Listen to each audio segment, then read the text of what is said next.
Growing a business is kind of tricky right now. Supply chains are squeezed, tariffs and trade policies are dynamic, and cash flow, it's tighter than ever. You need clarity to come out on top. Without it, you risk falling behind. If only you could hop in the DeLorean and see the future, right? Thankfully, there's NetSuite by Oracle. NetSuite has real-time forecasting to help you move ahead with confidence. This is your AI-powered business management suite and the #1 cloud ERP. Trusted by over 42,000 businesses, NetSuite brings accounting, financial management, inventory, and HR all under one roof.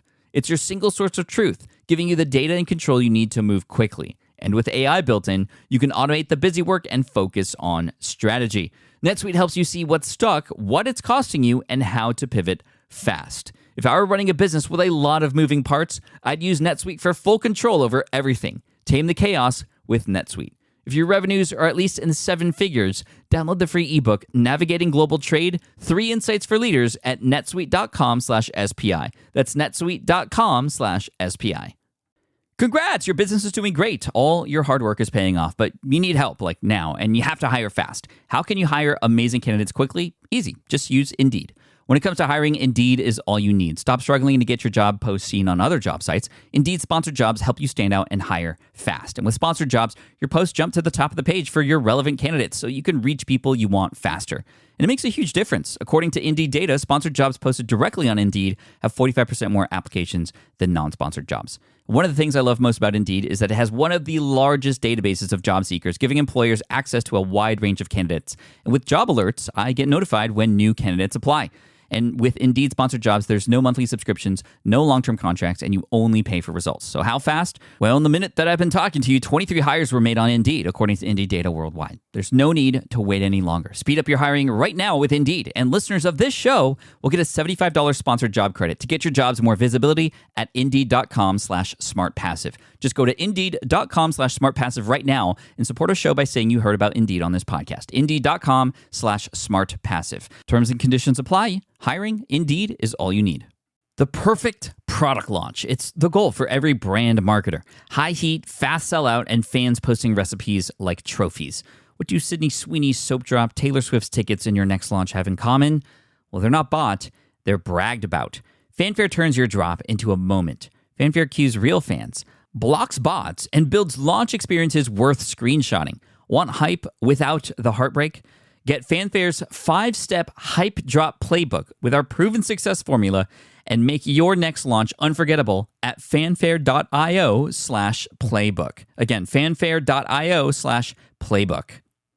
This is a Smart Passive Income Podcast with Pat Flynn, session number 165. What? Welcome to the Smart Passive Income Podcast, where it's all about working hard now so you can sit back and reap the benefits later. And now your host. He was stabbed by accident with a pencil in the 1st grade, Pat Flynn. While DIY website tools are everywhere, most fall short on design and performance. Hit publish. Framer ships your site worldwide in seconds. No code, no compromises. Framer is a powerful, user-friendly platform that delivers developer-level results without writing a single line of code. Make your designs move and convert with Framer. Framer brings your site to life with powerful animations, dynamic content handling, and a design-first approach that helps your site stand out. Framer is the design-first, no-code website builder that lets anyone ship a production-ready site in minutes. Browse hundreds of pixel-perfect templates or even design something of your own on a totally blank canvas. Add bold animations like appear effects, text effects, scroll and looping animations, and much more in seconds. And it's free to start. The built-in AI handles the heavy lifting of generating starter layouts and can even translate your entire site to any language. On the back end, you'll get responsive breakpoints, built-in hosting, a flexible CMS, and privacy-friendly analytics. Ready to build a site that looks hand-coded without hiring a developer? Launch your site for free at Framer.com and use code SPI to get your first month of pro on the house. That's Framer.com, promo code SPI. Framer.com, promo code SPI. Rules and restrictions may apply. Running a business means legal questions are inevitable. Is this contract or agreement solid? What can I do if a client won't pay me? Am I set up properly for taxes? Well, rather than trying to navigate all of this on your own or searching endlessly online, imagine having a law firm on your side without the high hourly rates. That's exactly what Legal Shield's small business plans offer. With Legal Shield, entrepreneurs get access to real legal support, contract reviews, collection letters, guidance on business formation, and even help handling IRS audits. Members can book consultations, upload documents through the app, and work with a provider law firm that understands small business laws in your state. You also get proactive help on tax and trademark questions so you can stay ahead of legal risks. And if a client delays payment, Legal Shield can send professional collection letters to help you recover what you're owed, all for a fraction of what traditional attorneys charge. Go to LegalShield.com/SPI or call 833-570-9980 to learn more and get big business legal support without a big business budget. That's LegalShield.com/SPI. What's up, everybody? Pat Flynn here. Thank you so much for joining me today. By the time you were listening to this, if you had listened to the last episode, I had mentioned how I was on my way to Ghana. Well, by the time this comes out, I will have come back, and I can't wait to share all the experiences from it, even though now at the time of this recording, I haven't even gone yet. There's some weird time travel stuff going on. DeLorean, Back to the Future, always got to reference that whenever possible. But anyway, thank you so much again for joining me today. And you'll hear more about my Ghana trip very soon. You'll see some video footage from it because I took Caleb Wojcik there with me too. And it'll be probably in August or September. You'll see some episodes of SPI TV come out. So go ahead and go to watchspi.tv. You can subscribe to make sure you get those and other helpful videos that are coming out every Friday once season 2 begins later in the year. So check that out. Thank you so much. Now, I can't wait to share this episode with you because this person is truly inspiring. I met her at the One Day Business Breakthrough live event with Chris Ducker and myself back in April. And oh my gosh, Susan is crushing it right now with her business. Her name is Susan Petersen from freshlypicked.com. She's had an amazing experience and an amazing journey that she's going to share with you. Her story about how she's built her business, really, which started by selling moccasins, which you might be like, whoa, weird. And yes, she was on Etsy for a while, then she shifted over to other things. And you're going to hear about her booming online retail business now. And you'll talk about, we're going to talk a little bit about the Shark Tank, because she was on Shark Tank as well. And just, man, such an incredible story. And I'm going to be diving into some physical products later in this in the year. So this was very helpful and inspiring for me to listen to, and I'm sure it'll be the same for you. So this is Susan Petersen from freshlypicked.com. Here we go. What's up, everybody? I'm so excited for this interview. Today, we're talking with Susan Petersen from freshlypicked.com. Susan, welcome to the Smart Passive Income Podcast. How are you? I'm good. Thanks, Pat. Thanks for having me. I'm super excited. Of course. I'm so excited you're here because you have an amazing story. But before we get into that, I do want to say I was on your website. I was watching some videos that you were featured in. And there was one thing that you said that really struck me. And it was just this whole idea of you always putting your family first. And, you know, I can relate to that. I know you're a listener to the show as well. There was a part where you mentioned that when you're with family, you're with family. You're thinking about family. And when you're doing your business, you're thinking about business. You're making it really clear in your life to keep those things separated. And that's something I work really hard to do at as well. So just thank you. Thank you for that and being a good example of that as well. Thank you. Thanks. Now let's get into your story. Let's just go right from the beginning. How did you get into what it is that you do now? So we make and sell baby moccasins. And when my son was born, I couldn't find any moccasins, or I couldn't find any shoes that I wanted. And so I started making my own. I wanted a soft-soled pair of moccasins. And it was pretty bad at first, and then it got better and better.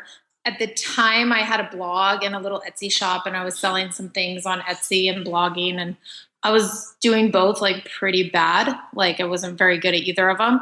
But what it did teach me was how to make something and then how to put it out online, because blogging was kind of the social media that you promoted through back then.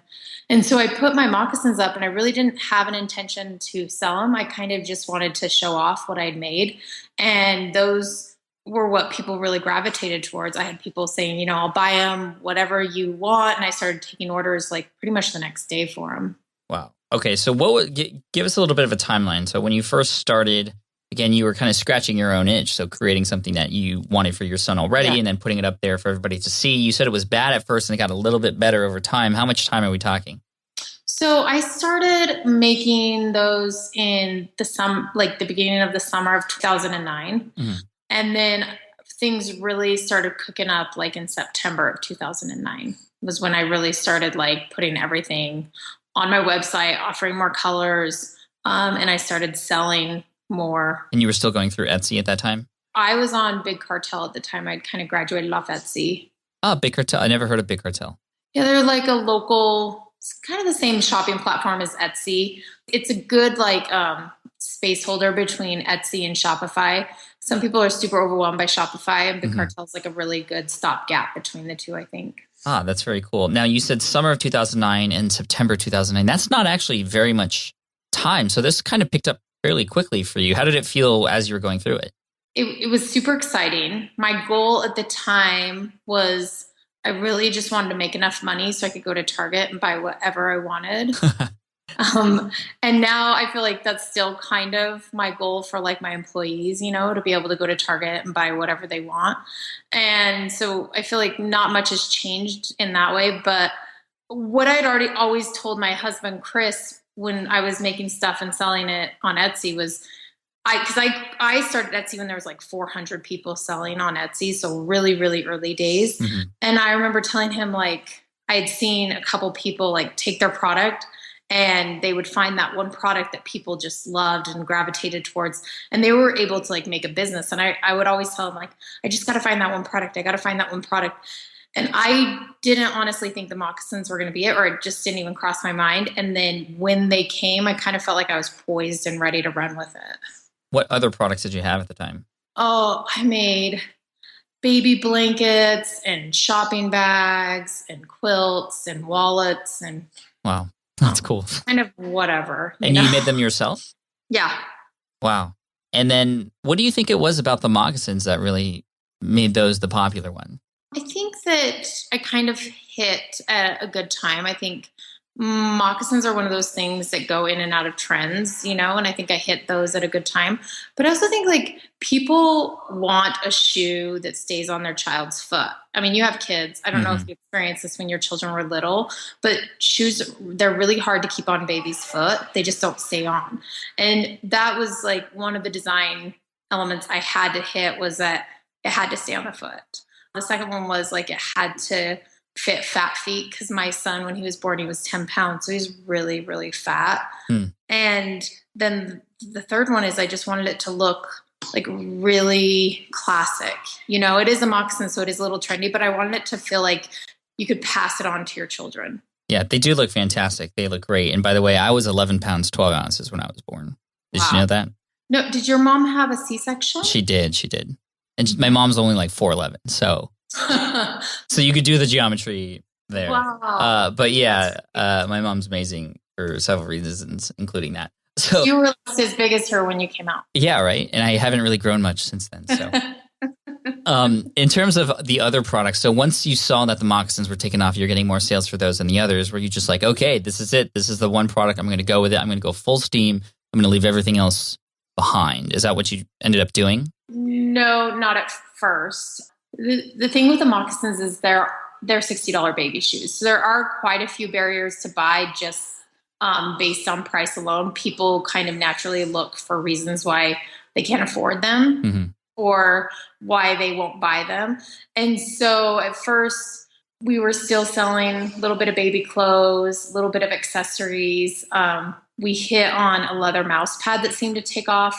And I was just kind of selling these to keep the shop going just so I could focus on the moccasins because I knew the moccasins were going to be a big hit. There was enough interest in them. That was like pressed right out the gate. But I just kind of held on to a couple other products just to kind of keep the cash flow going. Okay. And then eventually you said that you kind of now just going full steam with the moccasins. Yeah, about 4 years ago was when I just started 100% moccasins. Okay. So that's about a couple of years after you started. Yeah. So you finally made that switch. Yeah. Now, when it comes to your customers, it seems like they're sort of a higher end customer, right? Because they're kind of going for the higher end shoe here. Do you keep in constant contact with them after they purchase? This is something I'm really interested in because I know a lot of people that I've purchased from on Etsy, I never hear from them again. And a lot of them have a good opportunity to sell me new stuff. For instance, the people who I bought the Back to the Future jacket from, or this other stuff that it's Back to the Future related. I mean, if they were just to send me a few things or updates or whatever, I would probably be more likely at least to visit the store again, but I've never heard from them again. Is it kind of a customer hit and run type of thing, or do you keep do you grab their email and you kind of build a relationship with them? Yeah, I mean, well, I kind of want to touch on the first thing you said. So you would think that it's like a higher end customer, but it's actually, we have customers kind of all over the board. We do have definitely like that mom who's going to spend a lot more money, but we also have like moms who are like putting this on their baby registry, and then they're having like two aunts and a cousin go in on it together. Oh, that's cool. The thing about like baby and wedding industries is that people spend more money during that time. Mm-hmm. But yes, so we capture their email. We have an opt-in when you check out, and it's totally voluntary. We don't just automatically send out emails. And then we also really encourage people to follow us on social media. And that's kind of where I feel like a lot of our repeat customers are coming from, is social media. Yeah, let's talk about that. I mean, okay, first of all, can I ask you, and you don't have to share exact numbers, but how well is the business doing right now? So in 2012, we did 10x revenue. So 10 times what we'd done the year before. 2013, we did about 3.5, 4x. And then this year we're on track to do 3x. So, and then I kind of tell you like, yeah, I mean, we're doing really well. We're $1 million business, which I'm super proud of. That's amazing. I just wanted to give people some perspective on kind of what we're talking about here and what's possible with selling on these platforms. And obviously, like you said, and we'll get into this, the social media and keeping in constant contact with your audience through those platforms. I visited your Instagram page. Freshly Picked is the handle on Instagram. And how many followers do you have now? We just hit 405,000 today. 405,000. And you were so kind the other day after you attended one of me and Chris Duck One Day Business Breakthrough event which was amazing, by the way. Thank you. Suggest it for anyone. Thank you for that.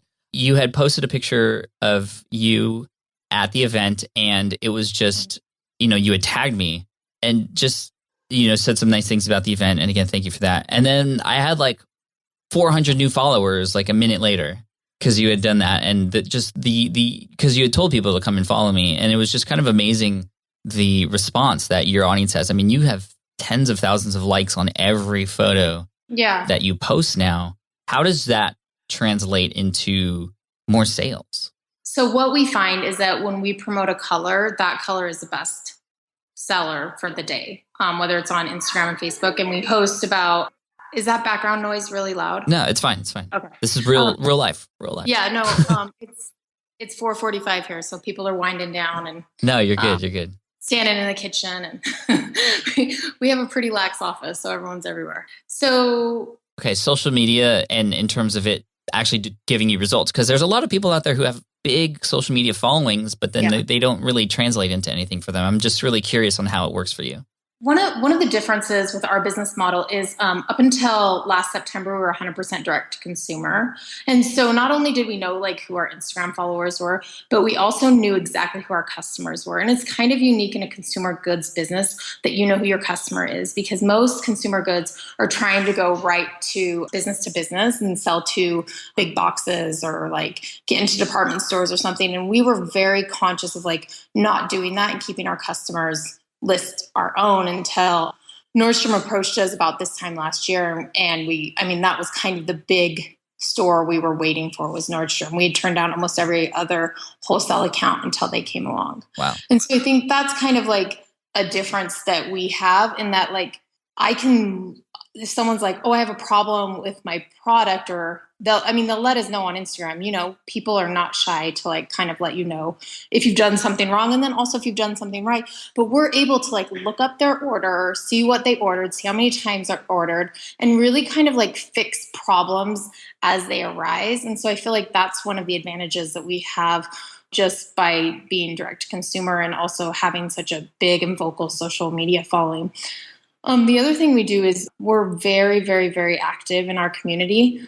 We employ a team of 11 brand enthusiasts, and their sole job is to get in our social media accounts, and they act as themselves. So like if you go to their profile, it just says brand enthusiast for Freshly Picked. Mm-hmm. And what they do is they get the product usually before we put it on sale, and so they're able to kind of test it and see how it works. And if there's any like unique properties about it, they can answer those questions. But my goal is that there's not one unanswered question on any of our social media accounts. Like if you reach out to us, even if it's in the comments, and even if we've answered that question like 4 times that day, I want every question answered. I want every customer to feel like their voice is heard and that they matter to us, because they do. Wow. That's incredible that you're able to do that. I am going to ask this question because I'm curious, how was it in the beginning? Because in the beginning, you said it was just you. Yeah. And were you able to do these types of things that you do now? Or is this something you've built a team as a result of wanting to be able to do this? Yeah. I mean, at 30,000 followers, I had to bring in some help. But I think up until 30,000 followers, like any social media account is somewhat manageable with one person. Mm-hmm. After that, I don't know why that's a tipping point, but I think what happens is you start to get followers in different time zones in different regions of the world. And so I think that you kind of just have to have other people involved so things aren't slipping through the cracks. I remember the year that I was really trying to grow my Instagram in 2011. And my husband actually said to me, I wish that you loved me as much as you loved Instagram. Because I was on it all the time. That's all I was doing. So that was kind of a sign for you to kind of figure out how else you could provide value to your community while also, making sure you're there with your family and stuff. So what was that like hiring other people for the first time? I mean, you're in an office right now. You have employees, at least 11, obviously. Yeah. Is this where you kind of envisioned things would go? Yes and no. Like, for sure, I thought that I would have employees, but it never feels how you thought it would. Right. You know what I mean? Yeah. I mean, once things started to take off, we set a goal, my husband and I told you, but maybe people don't know, my husband's a stay-at-home dad and has been for about a year now. And we kind of set a goal of where we would need to be for him to stay at home. Mm-hmm. And we reached that goal. And so he started being a stay-at-home dad. I don't know. I read the book, The E-Myth, right. Which I think is mandatory reading if you're an entrepreneur. And that really, really helped me to start to think about things differently and to start to strategize what roles we should be hiring for and who we could hire. So that's cool. Chris is a stay-at-home dad. I love that. Because we don't really hear about stay-at-home dads too much when the mom is out there doing, the work and stuff like that. But I love that still, even so, you are able to put yourself and your family and make sure that you're still there for them, which was made apparent in that video. And I'll link to your website in the show notes for everybody, and I'll link to that video as well. So I think that was a Big Cartel video, which is really cool. But going back to what you were saying earlier, in terms of hiring, was that difficult for you to hire, or did you kind of know that that's what you? I mean, I know you knew that's what you needed to do, but for some people, especially when they're building their own things or creating their own products, they kind of don't feel like they want to add anybody else because that's their own thing, and their business is their baby. How do you let go of that? Don't hire for what you're really good at. Hire for the things that you don't really want to do. So for me, sales and marketing has always been my strong suit. And that's the thing that I really love doing. That's the thing that gets me passionate about the business. And I've never hired someone to do that job. My first employee is actually my sister-in-law, Jody. And she started working for me in 2011 for $6.50 an hour because she's a saint. And what I did with her was shipping is the worst thing in the world. No one likes to ship. So I hired her to do shipping. And I thought, okay, I will always email and I will always make the moccasins. And then I will know that the moccasins are made right. And I will know that if the customer emails me, they're taken care of. And then pretty quickly after that, it got to the point where I couldn't handle the emails anymore. So she took over the emails. So she was doing customer service and shipping. And I thought, okay, I'll always make the moccasins because then I'll know that they're made right. Not too long after that, I hired Angie. And she has, 20 years experience sewing, best seamstress I know besides my mom. Just really super patient with me as I showed her how to sew, just let me show her. And then she took over sewing. And so those three things, like actually being like the technician in my business and working on those like technical jobs, like having those covered, I was able to really start focusing on like sales and marketing, you know? Mm-hmm. And when it comes to sales and marketing and the role that only you know that you can do best and that you want to do and that you're passionate about, what are the top one or two things that you do to help promote your company? So like we have editorial meetings, as I'm sure you do, where we lay out our marketing strategy for, you know, the whole year, right. and then and then the quarter, and then the month, and then the week, and really just kind of get a top down view of that. I help manage like most of the campaigns. I'm still writing probably 20% of the copy because I think in another life I was a copywriter, so I really like to write copy. And then as far as sales go, like I'm this year and probably next, I'll still be managing the sales team, because I feel like when you think of Freshly Picked, like you kind of just think of Susan too. I'm pretty synonymous with the business. And so I'm still going to like the big sales meetings with Nordstrom once a month. And if we're meeting next week with a couple big stores in New York, and I'm going to be heading those meetings and leading the deck and doing everything on that end. That's so cool. That's a whole other world to me.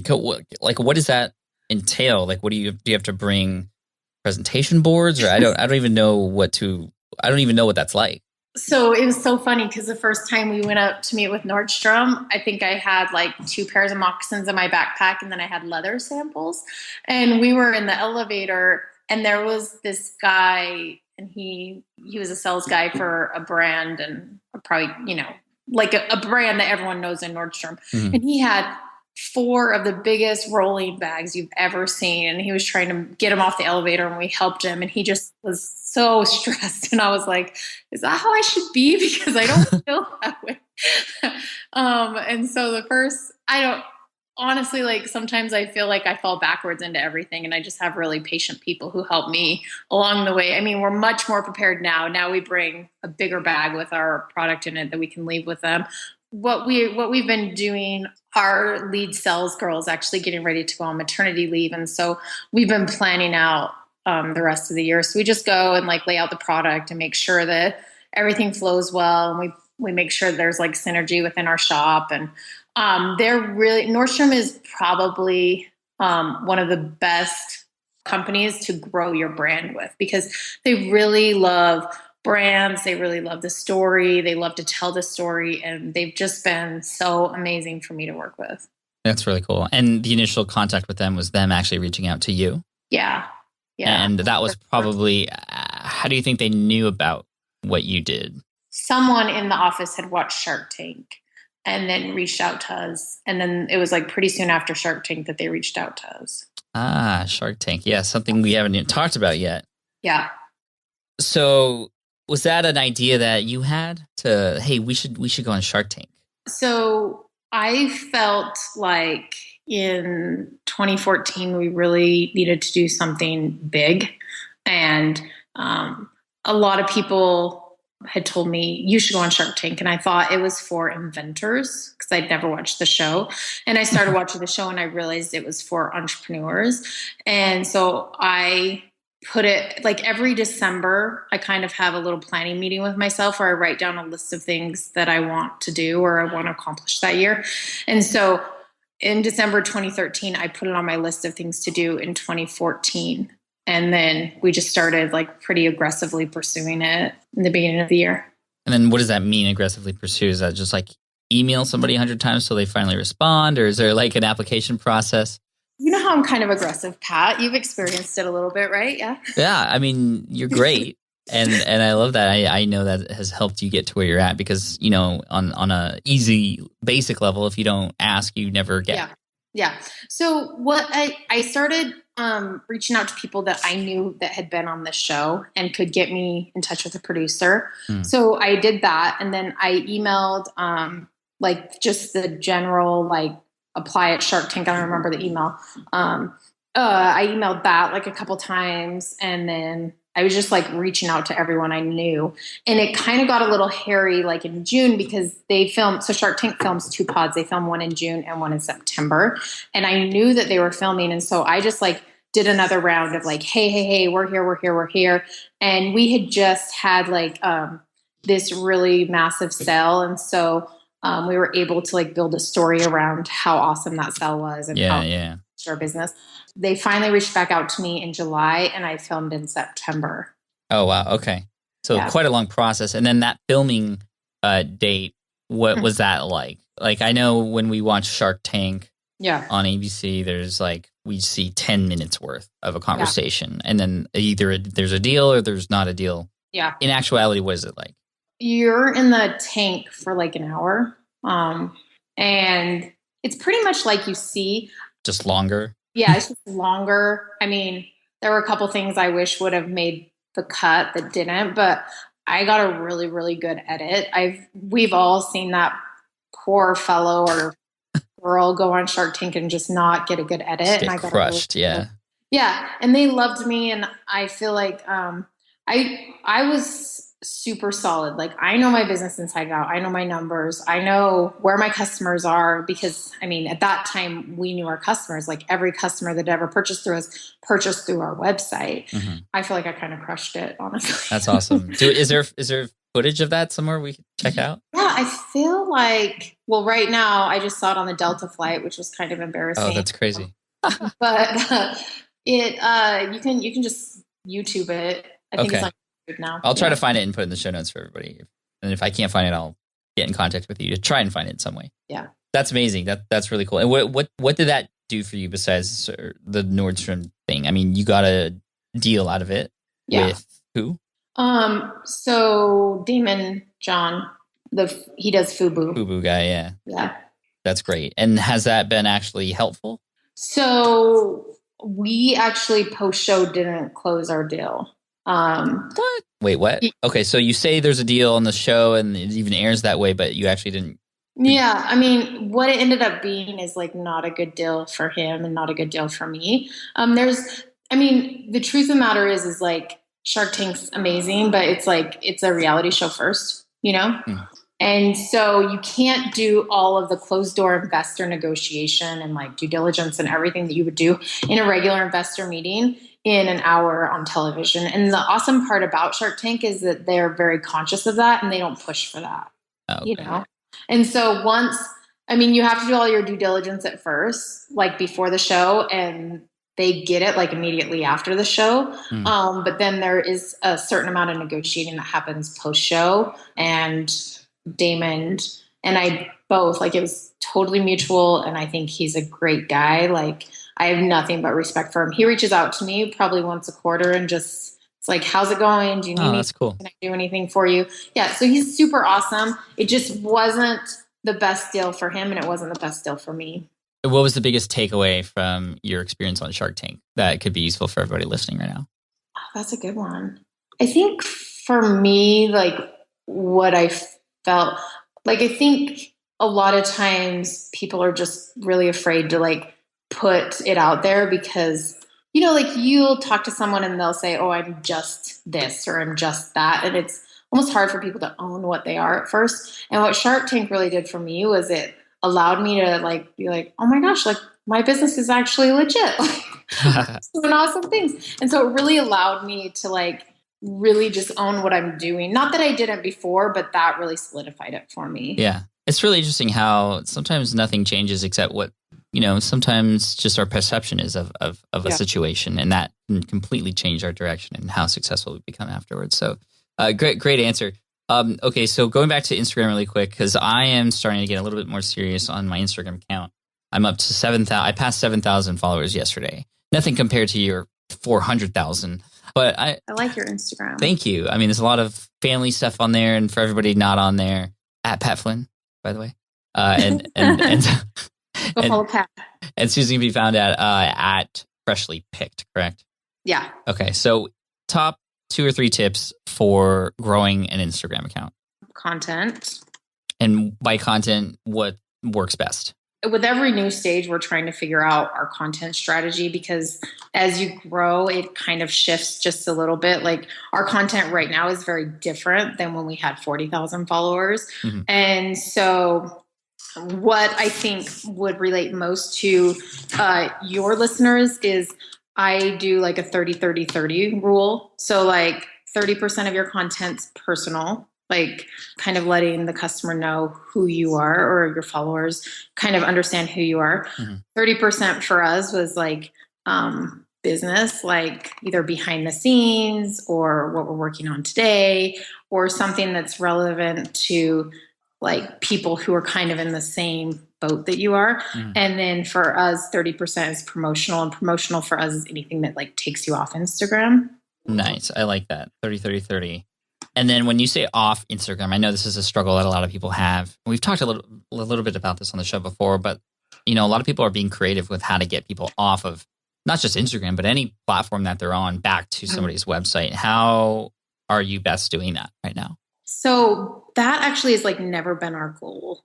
Our goal has always been to get people engaged in what we're doing on Instagram. And do you feel like as a result of doing that, it kind of just naturally people come back to your page? Right. Yeah. No, I think it does result in more sales for us. But for us, like our goal for Instagram has always been about the customer. It's always been, them. Mm-hmm. And I think that that's where like most brands are succeeding, is it's not the product, it's the person that's using the product. It's either the end user so that's kind of another approach we do editorially, is like when we post, and that's where we came up with personal, like it's not about the product, it's about Susan, the entrepreneur, and like her journey and what is going on with that. And it used to be a lot about like my family life, although we pulled back on that once we hit a certain number, just because my kids are older, privacy issues. So it's more about the journey of me as an entrepreneur now. And I think a lot of people relate to that. Even they know I have a family, but the family's not always involved. And then, it's not about the product, it's about the person who's using the product. So our customer. And I love my customers. I will stop someone in the store if they're wearing my moccasins and talk to them and find out like who they are, what are they doing. And so that's kind of always been our focus, is like, how do you feel like the mocks are impacting your life? Or what's like, look how darling this person is who's wearing the mocks. So it's always for us about the customer. Love that. It's very obvious why you guys are doing very well. You and your team are doing amazing things. I have one final question for you, if you don't mind. Yeah. So you said you make a list every year of the things you want to accomplish, and you had successfully gone on Shark Tank previous year. What's on your list to accomplish in 2015? Be on the Pat Flynn show is on my list. That's right. I forgot you mentioned that. This wasn't a lead-up question to that, but I forgot that was on that. It was on my list. So congratulations, I guess. Something that we can totally talk about, because this will air after it. But on my list this year was also to be on the Ellen baby shower show. And that is filming this Friday, and we're on that show, which we're super excited about. The Ellen DeGeneres show. Yeah. So every year she does a baby shower around Mother's Day, where she has only pregnant women in her audience, and they give like basically everything you need for a baby to the pregnant women. And we wanted to be a part of that show. That was on my list this year. Oh, that's so cool. And that we go out Thursday to film for that. So I'm super excited about that. Something else that was on my list was our revenue goal for this year. So hopefully we're going to do that. 2 stores. One of the stores we're talking with this week, and then one store we're talking with next week. So we'll see if those happen. I mean, I also have things like personal, things like I want to make sure that I'm taking my kids to the bus stop every day, and that sometimes happens, sometimes doesn't. And then every year it's to go on vacation with my family in August, and we just booked that a little bit ago. So I'm super excited. Nice. I love it. Business and family just working in perfect harmony together. I love it. Susan, thank you so much for coming on the show and inspiring all of us. I cannot wait to see what's next. I'm going to make sure to link to as many of your things as possible on the show notes. And, we'll have to connect with you again in the future and see where you're at. Yeah, thanks for having me, Pat. It's so fun. Thanks so much, Susan. All right, I hope you enjoyed that interview with Susan Petersen, again, from freshlypicked.com. Such an incredible inspiring story. And you can get all the links and resources mentioned from this particular episode at smartpassiveincome.com/session165. Again, that's smartpassiveincome.com/session165. Thank you, Susan. I know you're listening to this. You were amazing. And I'd love to hear what the rest of the SPI community thinks about this episode and what Susan has accomplished. Head on over to, again, smartpassiveincome.com/session165. You can leave a comment there on the blog, and I'd love to hear what you think. Also, if you have a store online where you're selling a physical product of your own, feel free to share it in that comment section at the blog, at that URL, and leave a link to your store or wherever we can find it. I'm just so interested in what everybody's doing with physical products and retail and, from your Etsy store to anything. If you're selling physical products, leave a comment, smartpassiveincome.com/session165. Feel free to add pictures. It takes a while for Discus, the commenting platform, to upload those pictures, so just let it be for a sec if you are uploading images, and feel free to put a link in there as well, just one link so you aren't caught in moderation. Also, I want to take a quick moment just to thank you. I don't know if you realize this, but you, the listeners, have made a massive impact on the direction of where Smart Passive Income has gone. As a result of you, I've been interviewing certain guests that you've recommended. As a result of your recommendations, I've been tackling different topics that are of high interest to you. In addition to that, I created a brand new podcast called Ask Pat, which you may have heard of before. And on that show, I answer voicemail questions from you as well. You can actually check that out at askpat.com. But that wouldn't happen if it wasn't for you. Obviously, Ask Pat, there needs to be questions in addition to my answers in order to make that show a success. And I'm so thankful that it's there, and I have you to thank for that. I also have you to thank for pushing me to create some online courses to help you through a number of the different problems and pains that you might be having with your online business, the scaling of it, just even the start and the process of it. Even though there's a lot of great free information here via the podcast, I know this from my own experience as well, courses can be life-changing because you purchase a course and you are just in that mindset of actually doing that thing that course tells you to do. And I have a number of different courses available to you if that's the kind of thing you need in order to actually finally start getting results and taking action. So I know a number of you have already taken action, which is fine. Like, I'm not trying to push these courses on you, but they are there and available for those of you who would much prefer to get that targeted information and the accountability and the hand-holding through those processes. So if you want to check out and see all the courses that are available to you, all you have to do is go to smartpassiveincome.com/courses. That's a page that's going to continually grow over time as well. So keep checking back, smartpassiveincome.com/courses. And I look forward to hopefully seeing you there.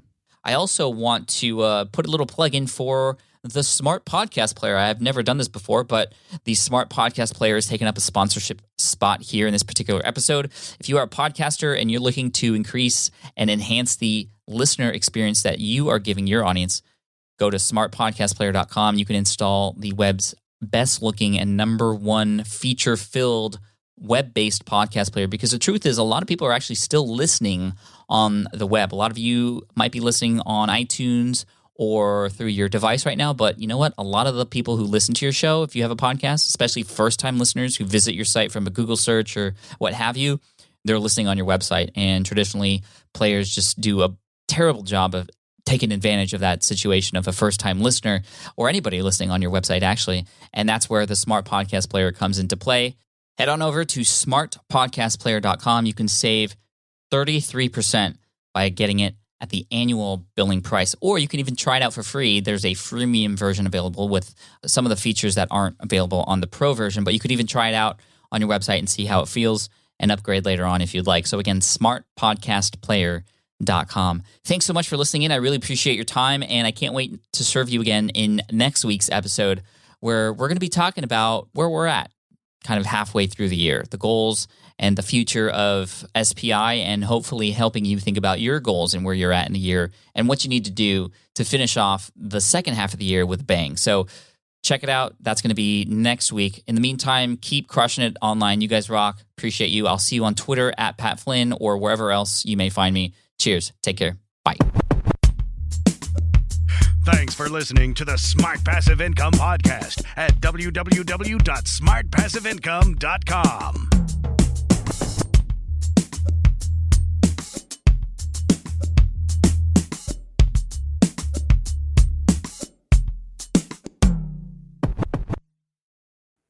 Have you dreamt about being your own boss, but still haven't made the first steps to making that dream a reality? Well, I get that. Starting a business can feel super overwhelming with legal forms, paperwork, finances. It's a lot. And that's why I'm excited to tell you about Taylor Brands. Taylor is a complete business builder designed to make launching your business simple and stress-free. You can register your LLC in just minutes, keeping your personal assets and the business assets separate from day one. From there, you get access to everything you need to get off the ground. Legal documents, licenses and permits, invoicing and bookkeeping tools, and even a 100-day business coaching program, all designed to help you hit the ground running. You'll also get a free, personalized business plan, branding tools, and so much more. And of course, listeners of this show get an exclusive 35% discount to get started. All you have to do is head to taylorbrands.com/SPI. That's TAILORBRANDS.com/SPI. Stop dreaming, start building with Taylor Brands. Hey there, quick pause here because I have to tell you about a tool that completely transforms the podcasting workflow. Riverside. I get it. I used to juggle multiple platforms just to record one podcast episode. It was exhausting. Zoom for recording, Audacity for editing, and then a bunch of different apps just to create clips and social posts. I've tried other ones as well. They were okay, but they were clunky and super time-consuming. That's where Riverside has massively helped. I can do it all in one place: recording, editing, repurposing, one platform, one streamlined flow. I just log in, record with my guests no matter where they are in the world, and just like that, studio-quality audio and high-resolution video all in one. And get this, even if your Wi-Fi glitches, Riverside records locally on your device so everything sounds and looks crystal clear. But here's my favorite feature: Riverside's AI editing tool. You can remove silences and filler words with just one click. Hours saved. With Magic Clips, Riverside also automatically finds the best moments and turns them into ready-to-post videos for YouTube Shorts, TikTok, Instagram, all without the extra editing.